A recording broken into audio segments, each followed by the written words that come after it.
The day the fire started was unseasonably warm. We had lightning strikes. I think there was something like 11,000 of them that quickly started fires everywhere.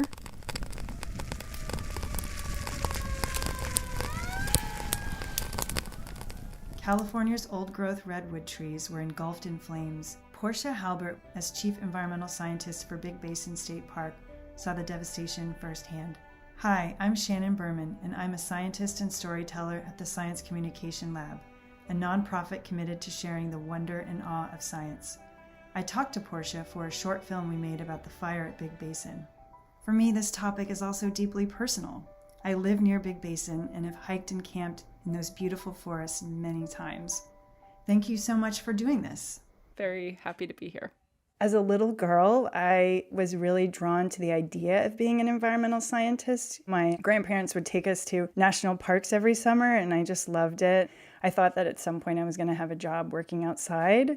How did you become an environmental scientist? Well, first of all, I have a degree in environmental resources from Arizona State, and that kind of encompasses a wide range of things. And I would say that when I moved to California, I was moving here with my partner, and I looked at a map and I saw all of this green space, and I thought, this looks like my kind of place. And when we came, I had been living in Los Angeles for a few months, and it was just so green and so lush and so different than everything that I had been familiar with. He went to go check out the grad school program, and I ended up going to Henry Cal Redwood State Park, and I walked through the Redwood Grove, and I spent the whole day hiking through the park. I just remember this feeling of content, happiness, and thought, yeah, I could live here. I could do this. And it turns out that when I went job searching to come here, I found a job like here at this park. Coincidentally, it's about a 1-minute walk from where I currently live now. And it was working in the kiosk, checking people in for camping. And I loved it. It was a foot in the door job. It wasn't really what I was going to be doing in my mind for the rest of my life, but it exposed me to all the right people I needed to know in order to get the next job and the next one after that. It just kind of all came together. How did you then go from that job to being this chief environmental scientist, kind of running things at Big Basin Park? After I finished my commitment to the kiosk job at the campground, I transitioned over to working on what we call the resource crew. And that's the boots on the ground, go out into the park every day, chainsaws, herbicide backpack sprayers, hand pulling weeds, monitoring for different endangered species. And I did that for several years until a position opened up as a resource ecologist. And that's what we used to be called. And maybe in 2009, they changed our classification to environmental scientist. And so I transitioned along with all of my colleagues to that. And in 2014, I was offered the position to look after marbled murrelets specifically for the parks here in the Santa Cruz Mountains. And so that's how I promoted to a senior environmental scientist. And throughout that entire time period, I was doing different things at Big Basin. But I should probably give you a little bit of background on our park system and how we manage our parks throughout California.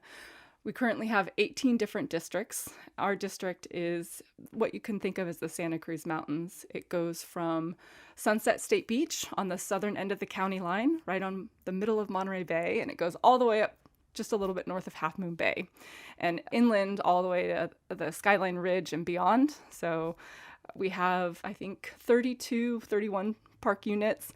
Some of them are small little beach parks. Some of them are parks like Big Basin, 18,000 acres. And it's just this real spread of habitat from oak forests, grasslands, redwoods, and beaches. So it's a real pleasure to have such variety in the places that we work. So Big Basin is a smaller part of this larger area that you're helping to manage. Can you talk about the role of Big Basin in this larger ecosystem on the coast of California? So geographically, the Santa Cruz Mountains are relatively isolated, right? We are our own little unit. And we have, because of the ocean and the mountains, we have this unique location that we have cooler summers, and we are sort of this southern end of the redwood range. There are redwoods that extend down into the Big Sur Mountains, but the heart of the last of the redwood habitat, which only is in California itself, is right here in the Santa Cruz Mountains. So Big Basin is in the heart of that. If you sort of look at a map of the Santa Cruz Mountains, you'll see that the big green space right in the middle is Big Basin. As the first state park, it was the first piece that was protected and is kind of this anchor for the idea of the Great Park. What does Big Basin mean to Californians, to people in general? What is so special about Big Basin as a park as compared to other parks? I spent a fair amount of time thinking about this question, and I would say the way that I like to frame it, because I'm a bit of a history buff, is that it is the place where the conservation movement started here in California. It was also happening on its own on the East Coast with Acadia National Park in Maine. It had sort of happened in a more legislative manner with the actual first state park, which is Yosemite. So you have this grassroots organization of people who are looking to protect this place. They were moved by these enormous, wonderful trees, and they didn't want to lose it. The heart of the park, what we call the basin, was to be sold to loggers. At that time, sort of the late 1800s, much of the Santa Cruz Mountains was being logged. And so this was just going to be another piece that was taken along with everything that had already been lost. There's this really wonderful story of Andrew P. Hill going to Henry Cowell Redwoods, where I am, and trying to take a photograph of an old growth tree and being told by the proprietor of what was then Big Trees Park that he needed to pay in order to take the photograph, or in fact, even buy a photo and not be able to take it. And Andrew was outraged by this, and he, along with a whole group of other folks, raised a bunch of money, did a lot of canvassing, and just recently an excellent book came out by Tracy Bliss, and she has written all about the history and the story of Big Basin. And there's some really neat things that are in that book, especially about the role of women, because oftentimes they're left out of the story. She is the, I think, great-great-great-granddaughter of one of those women who helped protect the park. And it's just a wonderful story that really touches on that idea of the people working together to protect these places. And so many of the state parks that we have been protected just from that, just from people working together to make it happen. There's that first piece that I would say is the backdrop to why it's important that it is our first state park. And then I think the second piece is deeply personal for everyone who has been there. So for me, I think of philosophers like Emerson, who said God is to be found in nature, not in cathedrals. And as, you know, an Arizona girl, I love Edward Abbey, and his writings speak to me. So I have a quote of his that I like to say, which is, "Wilderness is not a luxury, but a necessity of the human spirit, and as vital to our lives as water and good bread. A civilization which destroys what little remains of the wild, the spare, the original, is cutting itself off from its origins and betraying the principle of civilization itself." These lovely ideas about what nature is to people, and something particular about the redwoods is that they are so big that they make us feel small. I think that somehow that's important to us. And if you talk to people, the way that redwoods grow with their burls and the way that they get hollowed out spaces that you can kind of climb into, and the concept of chimney trees where fire has burned all the way through from the center to the top is fun and childlike in a way. There are just so many incredible things about them being so old, so tall, and so big that is really enchanting to people. It's a personal thing for almost everyone. If you ask them why Big Basin, it's often connected to memories they had with people, times that they had while they were in the park. It ranges the gamut. Going back to the history of the park creation, it's hard to put yourself in the mindset of people before us, but was it the sheer magnificence of the trees? Like, how were those trees different than other trees that were being logged? I'm kind of thinking about old growth versus second generation redwoods. I mentioned Yosemite earlier, and I think that now when people think about Yosemite, they think about the large rock outcroppings. That's what most people think of, this sort of grand image of Half Dome and El Capitan. And in reality, the reason that Yosemite was set aside was more for the redwoods that were there. This conservation movement that really came out of these amazing trees and folks, editors, writers, philosophers, people starting to think about the fact that there was a limit to the amount of trees that were out there, that there wouldn't just be this endless supply, which was kind of the way that America had been run in a way, the way that people thought that, there was really forests that went on forever and birds that blacken the sky. So those were the giant sequoias. Those are only found in the Sierra Nevada. And for the trees that we have here, what makes them particularly special? Well, it's the coast redwood. Its Latin name is Sequoia sempervirens. It basically means to live forever. And they do live, a normal age for one would be 1,500 years to 2,000 years old. So our lifespans are truly puny in comparison. And then, of course, the size and some of the other things I already mentioned. I think people really look at these trees and are awed. It is a thing of wonder to see them. Many of the old growth forests from across the continent, be they redwood or not, were also truly amazing, but were cut down without much fanfare. So what makes Big Basin special? I mean, just the presence of these trees in such numbers and quantities that made people feel some sort of connection to nature. Why do we only see redwoods in California? For our redwoods, the coastal redwood, it requires just the right conditions, and that includes having a certain amount of coastal fog. So 30 to 40% of the water uptake that happens for these trees is obtained through fog, which is super cool. I think that there's just some neat scientific research that's been done on redwoods and how they survive, because we live in this Mediterranean climate, which means that we get most of our rain during the winter months. We can go 6, 7, 8 months without having rain, and we have these, incredible trees that are able to survive and thrive on a minimal amount of water during a short period of the year. Can we really explore the full history of Big Basin, like even before white settlers came in, both the painful parts as well as the parts to be celebrated? I'm not an expert in this area. I just have a lot of interest in it. The San Francisco Bay area, Central California, was one of the more heavily populated areas prior to Euro-American colonization and settlement.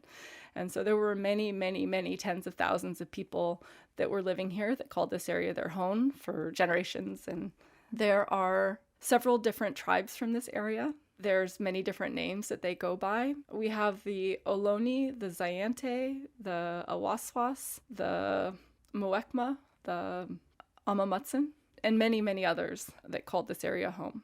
It's important for people to realize that when Europeans arrived, they called it wilderness.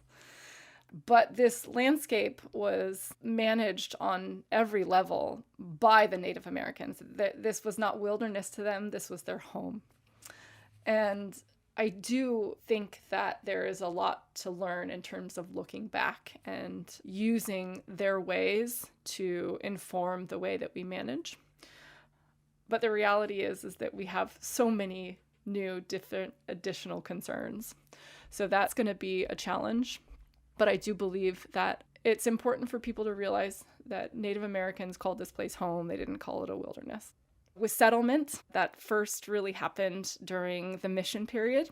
Many people were drawn to the missions because it was new and it was novel. And I really, truly feel and believe that the Native people did not know what they were getting themselves into when they joined the missions, that it would be a commitment for life. Because when they tried to leave, and many of them did, they were hunted down and brought back and never allowed to leave, essentially. And the mission life was not an easy life. It was quite different than what they had experienced before. And so many did want to leave after a short period of time. You had many people end up at the missions as a result of a number of different factors, but the end result was essentially the beginning of this cultural genocide. we really have this loss of the native peoples from this land very early on. So many of the native peoples ended up in the mission system and essentially completely displaced. That doesn't mean they're not still here. They just maybe don't live here. They're still active tribes. Historically speaking, though, around the 1850s, they were pretty well off of the landscape as a whole. And then you had this large influx of folks to this part of California and beginning to settle it immediately. From about that time period, there really wasn't this cultural landscape that was being managed by Native Americans because, for tens of thousands of years, they were here managing the land. What has been the policy of Big Basin in the surrounding areas in terms of fire? Around 1970 or so, there was a growing understanding amongst managers that fire was an integral part of the landscape. Harold Biswell was educated in the fires in the South about the longleaf pine, which is a long-term continuously managed with fire, bit of wilderness. And he ended up at Berkeley, and he started working with local ranchers to start doing brush burns on their properties. We hired him, State Parks did, to help us build a burn program. And so I think in 1968, State Parks began burning, first at Montana de Oro, then at Calaveras Big Trees, and then at Big Basin. So Big Basin, since 1978, has had a burn program in place to burn. We have limits on when we can burn. And so our fire policy has been that fire is important and we want to see it on the landscape, but we have partners that we work with and we have certain considerations that need to be taken into account. So first of all, we have the inherent danger of fire. Fire is dangerous and it's always likely to get away. I never like to use the phrase controlled burns. I prefer the word prescribed because fire is never really under control. You do your best to burn under a certain set of prescriptions that make it relatively safe, but it's unpredictable in a way. When we're burning, we can only burn at certain times of the year. I wouldn't want to light a fire in the redwoods in, say, August, because August is a lot warmer and a lot drier, and we have the potential for embers to carry longer distances, right? And so I'm kind of limited to burning during this narrow time window, which is after we get a little bit of rain, so things are kind of moist. And then ideally when our second issue is the air quality issue. So I have to burn at a time when the air is going to disperse the smoke. And our air quality districts, there's several of them throughout the state, they monitor things like that, the weather conditions that provide for good smoke dispersal, and they set us up for different burn days. And so we have to check in with them and make sure that our smoke isn't going to impact the community. So we have this weather restriction for safety and for overall burning when it's smart. And then we have this air quality issue. And then we also have just ability to burn. We've been a shoestring program for a long time now. Our budget for doing prescribed burns was $5,000 a year, and we manage about 68,000 acres. So we had to really prioritize how and when we would burn. Some years, you can imagine that given these three limitations, we don't always get the opportunity to burn because we get too much rain all at once, or maybe we've got great conditions, but the air quality just isn't in our favor, or we're busy burning some other piece instead of Big Basin. So all of those things make it really tricky to do what we want to do, what we would like to do. It's interesting, this history of fire suppression. Native peoples were forcibly removed, and so they weren't taking care of the land as it had been for thousands of years. And then you have conservationists coming in, and they're trying to protect it. And in their mind, protection means keep everything out. And so that's having a lasting effect. And even then, you're recognizing as a government organization the benefits of fire, but it's your ability to use it as a tool seems very limited. I'm just really curious to hear from your perspective of how that history led to this giant fire that basically torched Big Basin so recently. As a person who thinks about fire and managing landscapes, I and my colleagues have always sort of looked at a landscape, be it Big Basin and the redwoods, or, the oak woodland that surrounds it, or even our grasslands and thought about the effect of fire suppression. Like, why does this landscape look the way it does now? Vegetation, it changes relatively slowly. It's hard to really see these big changes until they're almost in front of you. And almost every landscape in California is in some way influenced by fire. So I'm looking out the window right now and I see a densely packed forest it's an oak woodland. It's got some pines in it, and it's got Douglas firs that are popping up and starting to shade out our oaks. In our redwood forests, the redwoods, they just produce the most amazing amount of leaf litter. They're just constantly dropping needles, and it becomes this layer on the surface of the forest that is 2-3 feet thick in some cases. And so, you're thinking to yourself, what's going to happen when it does burn, when the conditions are right for it to burn? Not when we burn, not when we intentionally light the forest on fire. We're burning when it's already a little bit wet, so it doesn't burn as well as you maybe want it to. But it's still burning, and you're thinking, okay, I'm accomplishing a lot of my goals, but we're already so far behind. During the settling of California, we had this shift towards suppressing fire. And fire suppression has brought us to this place where we're looking at the landscape going, this doesn't look the way it looked 150 years ago. It looks a lot different now. And you can kind of read that in the Douglas firs I mentioned. And you can read that in the insane amount of leaf litter in the redwood forest at Big Basin. We did this to ourselves. Fire suppression was this argument with the U.S. Forest Service in its early days. With the very first Forest Service director, Gifford Pinchot, was not a believer. And there was an argument amongst that community who managed forests that said many people, foresters and early landscape managers, stewards, people who manage land, looked and said, we need fire. And this is an important thing. We can't put out every fire.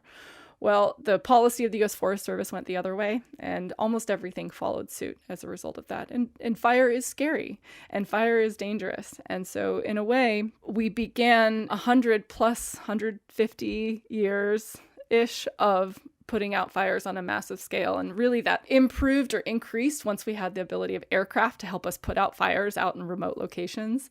And so we are living in this time where all of that is coming to the forefront, where we now have, in some cases, that 100 years, 120 years, maybe more like 70 years of buildup of fuel, because plants are going to keep growing. You can't stop that. And you don't have enough decomposition in the temperate part of the climate to keep up with the amount of plant parts, fuel, vegetation that gets produced. As a result, we just have so much fuel and it's all ready to burn. And it's just going to take the right set of conditions. I've been looking at all of these things, talking about it and worried about it because, 2014, 15, 16, 17, we didn't get the chance to burn at Big Basin because none of the conditions lined up. Those three things made it so that we didn't end up burning. And feeling this sense of urgency that it's just a matter of time when you look at places like Paradise that have been completely devastated. You mentioned having the right conditions for a wildfire. What are the right conditions for a wildfire? Well, in the case of the CZU lightning complex fire that happened in August of 2020, we had unseasonably warm weather.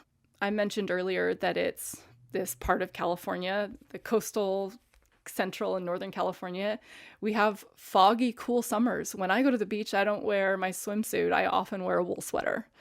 And it's pretty standard for several months during the summer, June, July, August. The day the fire started was unseasonably warm. I think it was probably in the, low 90s. And it was sunny and it was hot. Part of that led to the conditions that set us up for a dry lightning event. And so we had this, lightning and thunder, not accompanied by rain for the most part. We had quite a few lightning strikes in the Santa Cruz Mountains. The problem with this particular storm is that it went up and down the state. And so we had lightning strikes. I think there was something like 11,000 of them that quickly started fires everywhere that we weren't able to contain with our current suppression resources in the state. The right conditions in this particular case were unseasonably warm conditions and no fog, combined with the fact that everyone was putting out fires and we just couldn't get to the places. We didn't have the air support to put out the fires early enough. And before you knew it, they were really big. And in a way, what saved us is that we had the fog move in 6 days into the fire. Our normal weather pattern was back, at least lower than 1,500 feet. So that marine influence that brings cool, moist air from the ocean is now keeping the fire relatively mild, lower than 1,500 feet. It was still burning pretty well above that elevation, but it allowed the suppression resources to catch it and more easily put it out. But the bulk of the fire burned on day 3 overnight. In less than 12 hours, more than half of the fire burned through Big Basin in particular. The burn in Big Basin was different, right? It was different than in other parts. What was the burn of Big Basin like? What was the fire like that came through? Sunday, we got a call that the lightning strikes had lit quite a few fires in our parks. We're not a suppression agency. We respond to the fires with the suppression agencies to act as resource advisors to make sure our values are taken into account as they attempt to put the fire out. State Parks has a contract where we pay CAL FIRE $500,000 a year to do fire suppression on our property. But the deal is that we want to make sure that our considerations are taken into account. I spent Monday out at Butno, which is a neighboring old-growth redwood park right next to Big Basin. That day was one of sort of the most amazing days of my career because for years I had been mentally thinking about how can we get fire back into Butno? And there it was happening. It was in a wildfire and it was burning nicely at that time, not in sort of the extreme way that was yet to come. What does nicely mean? It wasn't super wind driven. So it was just doing what fire does. So it's burning along. And now we had started a backfire or burnout operation, and we were getting to put a little bit more fire on the ground to sort of watch it and keep it from burning over a fire line. So basically you light it when it's really safe in a way. So when you're going to have a bunch of firefighters and engines there to watch it and make sure that the line goes cold before you leave it. It was really cool. It was very, very fun. I spent 24 hours there. I came home the next morning at 7 a.m. feeling like honestly pretty good about it, but planning to get a little sleep and then go back out again. And when I woke up at 2 o'clock that afternoon, started coordinating resources and then was planning on potentially going out that night. I was in communication with some colleagues who were getting ready to go up to Big Basin. And that was around, 5 or 6-ish. And by 7, they said, don't worry about coming, we're turning around. I have a colleague, a friend who lived in Big Basin, who lost his home, who was also out on the fires that day. And he'd gotten home, made himself a steak, and was sitting down to eat dinner. And again, he had been on the fires that day and even taken a nice video sort of pointing to the different smoke columns and saying, okay, this is this fire, this is this fire. We had several large fires that were all burning around the mountains. You could see these massive smoke columns. Before he was halfway done with his steak, his phone goes off, and a second later, a ranger shows up at his door and says, it's time to go, buddy. And that was it. That was the evacuation push for Big Basin. They got out more than 1,000 people safely. But less than an hour before, he was standing there taking a video about these different fires. And he lives in the park, and he knows a lot about fire. So in that time period, we had a couple of factors that led to this. The first and primary one is wind. So we had a wind pickup that comes out of the northwest, and it took the 3 fires that were burning all around Big Basin. Even in Big Basin, one of them was actually on the western edge of Big Basin. And it just pushed. It just pushed the fire right through the park. And again, this was 7 at night. I was back in the park at 7 a.m. the next morning. We were doing an infrastructure canvass. A lot of times buildings don't burn down during the fire itself. They burn down as the embers take hold on buildings. And so we were going to see if there was anything we could do. It was a bit of a fool's errand because it was very dangerous. So many trees were falling. We probably heard 30 trees come down just in the time that we were in the park. But we checked the major buildings and we checked the residences. It's a bit scary, but you believe in what you're doing and it's all right. It's crazy how fast the fire came in on Big Basin. I mean, just that story of your friend cooking the steak and then having to stop midway is very telling. And now that the fire has swept through and scorched the park, how is the Cal State Parks thinking about managing this park in the future? How are they thinking about rebuilding? Like, who are the stakeholders? What have we learned from our past? There's some great news that kind of comes out of this terrible event. The first of which is that the governor, Gavin Newsom, has allocated $500 million to wildfire and forestry resilience. So I mentioned us having kind of a shoestring budget before, and now we have millions of dollars that we're looking at trying to spend on management. So we're funded. And that's kind of a silver lining to this story, that it took all of this destruction to get us to the point where we have the resources to do what we need to do. So that being said, do I think it's enough? It's probably still not enough. I'm not sure if I'll get in trouble for saying this, but if you think about where you spend your money and how that reflects your priorities, the difference in what the land managers are getting, the people to implement prescribed fire, those folks, I mean, we're getting a big chunk of it. I think State Parks is getting $85 million over the next 5 to 7 years. My question or my issue or my thought in terms of your values is our suppression agencies are getting a boatload more. So I still feel like more money and attention needs to be focused to actually implementing fire, and that we need to figure out a way to do fire use in a way that works in an environment like this. And I don't know if that means a restriction on air quality regulations, or if it means more support to do prescribed fires from our suppression agencies. But those folks are getting way more money than we are, and it's still continuing to perpetuate the problem, and the problem is fire suppression. But this is the world we live in. So we are, in a way, a little bit stuck. And of course, we have all sorts of people that live and work in this wildland urban interface, a lot of edge habitat, and it does make it really challenging to implement large landscape scale type prescribed fire projects. It sounds like CAL FIRE is really interested in behind this idea of doing more prescribed fires, and also in Big Basin, I imagine, too, that encompasses that district.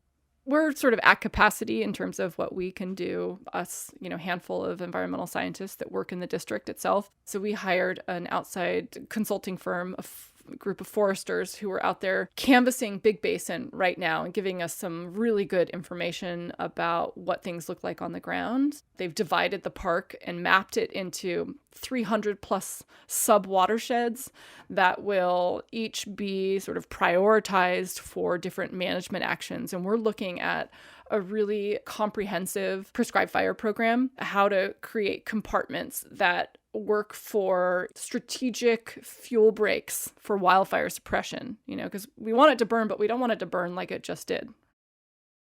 Just in thinking in my own experience of Big Basin and how I used to go there, camp and hike, will the visitor experience be the same? Will it be different?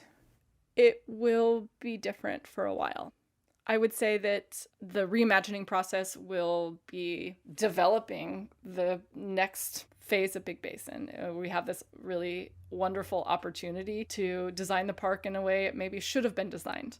So it won't look the same. It will not be what it was, but it'll be something new. I don't know if it'll be better necessarily, but I think that we'll have the opportunity to do a lot of things differently and in that way better. I think for a lot of people who haven't been to the park since it burned, there's the feeling that I often share with people is a bit of surprise at how quick things have come back. Redwoods immediately start resprouting. There's even a little bit of shadiness that I experienced where it was hot and dry feeling for the last year and a half. 2 weeks ago, it felt kind of cool. And the light being low in the sky was filtered through a lot of this green regrowth. And so there's this sense of things coming back, but it does look different.